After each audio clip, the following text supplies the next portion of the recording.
کہ آسام کے chief minister کا کردار بدبودار کردار ہے، خراب کردار ہے، مسلمان کو دفن کرنے کا کردار ہے۔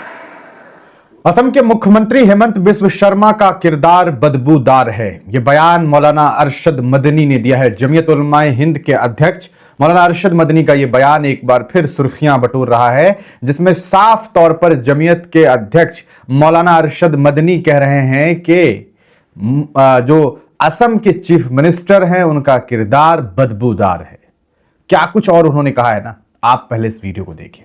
जो फिरका परस्त, और मैं कहता हूँ बबांगे दोहर कहता हूँ कि आसाम के चीफ मिनिस्टर का किरदार बदबूदार किरदार है, खराब किरदार है, मुसलमान को दफन करने का किरदार है। वो ये कहता है कि आसाम के सिवा आसाम के अंदर मर्दमशुमारी 71 नहीं, जैसे सारे हिंदुस्तान में 51 है, इसी तरह आसाम के अंदर भी 51 है। आप समझते हैं इसका असर? आज इसका असर ये होगा कि अगर 71 टूट जाए और 51 पर आ जाए तो आसाम के अंदर 1.5 करोड़ बच्चे और बड़े सब हिंदुस्तान से बाहर हो जाए। कहाँ जाएंगे? सिर्फ मुसलमान की मुखालफत, खाना हजम नहीं होता है बगैर मुसलमान की बर्बादी के। कोई नहीं था, तन्हा जमीयत उलमा थी। जमीयत उलमा तन्हा जमात है मुल्क के अंदर जो आसामियों के मसाइल को जानती है। हमने सुप्रीम कोर्ट के अंदर इसको चैलेंज किया और 12 साल से ज्यादा मुकदमा लड़ा,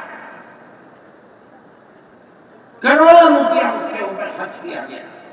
अल्लाह की कुदरत है कि फैसला ये आया 51 नहीं, आसाम में 71 ही बुनियाद बनेगा। इसका क्या मतलब है कि आपने आसाम की 80 लाख की आबादी को जिंदा कर दिया जो मौत के कनाले पर खड़ी हुई। मुझे अफसोस है कि लोगों का ये कौल मुझ तक पहुंचा है कि इन्हें आसाम के चीफ मिनिस्टर से ये बात कही कि अब क्या हुआ, क्या हमारी सेहत पर कोई असर नहीं पड़ता। क्या मतलब है? हम आसाम में मुसलमानों को चैन का सांस नहीं लेने देंगे। देखें कब तक चलते हैं। अगर जमीयत उलमा जिंदा है और अल्लाह ने हमें जिंदा रखा, हम देखेंगे कि क्या करते हैं। हम जिंदा हैं। ये जमीयत उलमा का किरदार है। देखा आपने किस तरीके से असम के मुख्यमंत्री को लेकर के बड़ी बेबाकी से मौलाना अरशद मदनी ने अपनी बात कही, और उन्होंने ये भी कहा कि जो ये कह रहे हैं कि मुसलमानों को परेशान करेंगे, उन्हें कह दो कि जब तक जमीयत उलमाए हिंद जिंदा है, मैं जिंदा हूं, मैं देखूंगा।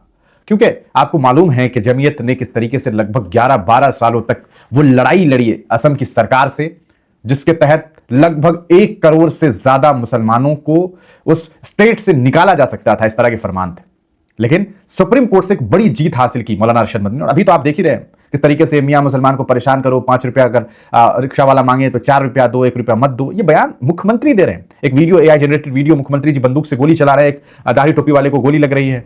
ये सब क्या है? इस सब को देखने के बाद ये बात तो समझ आती है कि आखिरकार मौलाना अरशद मदनी ने यह क्यों कहा कि असम के मुख्यमंत्री का किरदार बदबूदार है। आप इस पूरे मामले को किस तरीके से देखते हैं, जमीयत के स्टैंड को किस तरीके से देखते हैं? लगातार जमीयत उलमा हिंद इस पूरे मामले की लड़ाई लड़ रही है, ऐसा नहीं है। अभी हाल ही में एक बयान बेंगलोर में मौलाना अरशद मदनी ने दिया था, उसमें भी उन्होंने असम के इस मामले का जिक्र किया और जिस तरीके से, जिस बेबाकी के साथ उन्होंने वहां बात की थी, वो भी हम आपको दिखाते हैं। आप देखिए इस वीडियो को।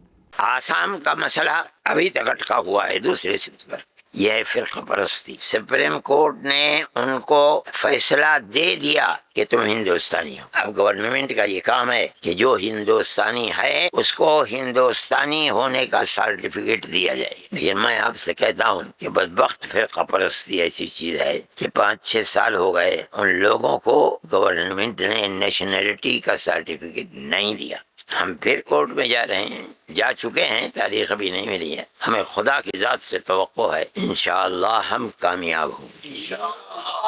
जमीयत उलमा का ये किरदार है, हम हिंदुस्तान के अंदर हर मजलूम की मदद करना चाहिए। आसाम के मामले में हम अब भी कोशिश कर रहे हैं, हमें तवक्को है खुदा की जात से इंशाअल्लाह हम उसमें कामयाब होंगे।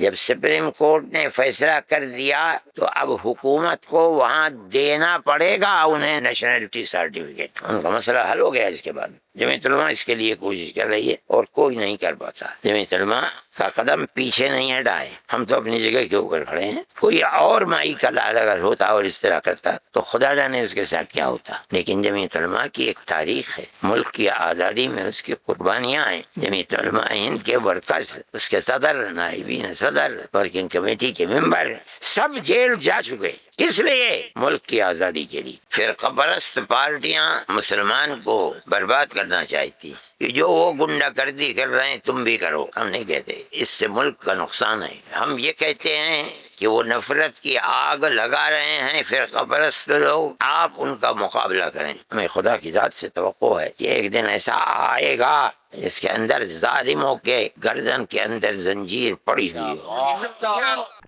دیکھا کس طریقے سے آپ نے مولانا ارشد مدنی نے بڑی شاندار طریقے سے انہوں نے اپنی بات رکھی اور صاف طور پر انہوں نے کہا کہ بھائی جب تک جمعیت علماء ہند ہے تب تک لڑائی جاری رہے گی اور ہم جیتیں گے. اللہ نے چاہا تو ہم ان تمام طاقتوں کو ہرائیں گے، ان فرقہ پرست طاقتوں کو ہرائیں گے جو فرقہ پرست طریقے سے فرقہ پرست کر کے اس دیش کو بانٹنے کی کوشش کر رہے ہیں. اسم کے مکھ منتری کا کردار بدبودار ہے. یہ ابھی فی الحال یہ لائن جم کر کے وائرل ہو رہا ہے. آپ کو کیا لگتا ہے؟ کیا آپ مولانا ارشد مدنی کے اس بیان سے متفق ہیں، اتفاق رکھتے ہیں؟ تو کامنٹ سیکشن میں ضرور لکھیے گا اپنی رائے.